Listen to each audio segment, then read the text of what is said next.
एक समय की बात है, हस्तिनापुर के राज्य में एक बुद्धिमान और शक्तिशाली राजा शांतनु राज कर रहे थे। एक दिन गंगा नदी के किनारे वन में शिकार करते समय उन्होंने एक सुंदर महिला से मिला। वह गंगा नदी की देवी थी। उनकी सुंदरता से प्रभावित होकर शांतनु ने उससे शादी के लिए प्रस्तुत किया। गंगा ने शांतनु से शादी करने की एक शर्त रखी, वह कभी भी उनके कार्यों पर प्रश्न नहीं करेंगे, चाहे वे कितने भी अजीब या क्रूर प्रतीत हों।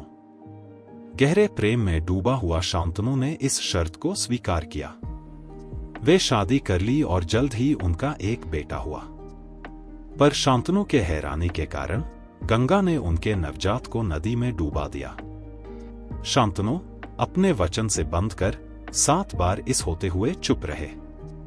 जब गंगा उनका 8वां बच्चा डुबाने की कोशिश की, तब शांतनु अंत में उनसे रोक नहीं रहा और उनसे पूछा।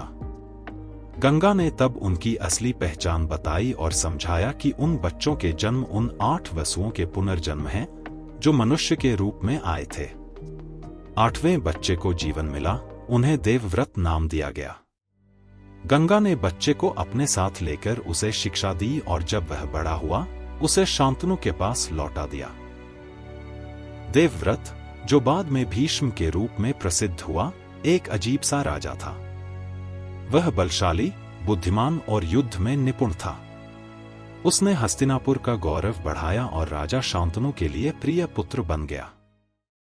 कई सालों बाद यमुना नदी के किनारे चलते हुए राजा शांतनु ने एक युवा और आकर्षक मछुआरी फंसाने वाली महिला से मिला, जिसका नाम सत्यवती था। उनकी सुंदरता से प्रभावित होकर शांतनु ने उसे अपनी पत्नी बनाने की इच्छा की। पर सत्यवती के पिता, मछुआरों के प्रमुख, ने एक मुसीबत भर शर्त रखी। सत्यवती के पुत्र ही हस्तिनापुर का गद्दी उतारेगा। शांतनु, जो पहले से ही देवव्रत को अपना उत्तराधिकारी मानता था, व्यथित हो गया और दुखी होकर अपने महल में लौट आया। अपने पिता के दुख को देखकर देवव्रत ने उनसे पूछा और उनकी दुख की वजह जान ली।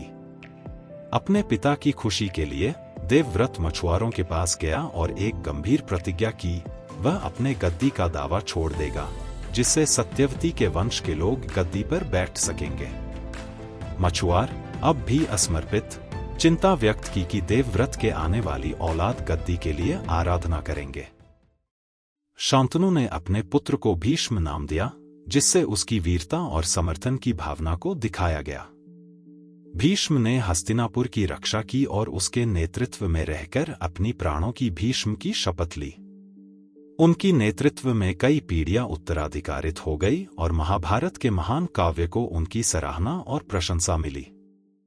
महाभारत के युद्ध के समय भीष्म ने वीर गठबंधन को संभालकर कौरवों के लिए लड़ा और उनके सिद्धांतों और हस्तिनापुर के राज्य की रक्षा की। उनके ज्ञान और मार्गदर्शन को कई लोग मांगते थे और उनका सम्मान आज भी एक अनमोल विरासत है।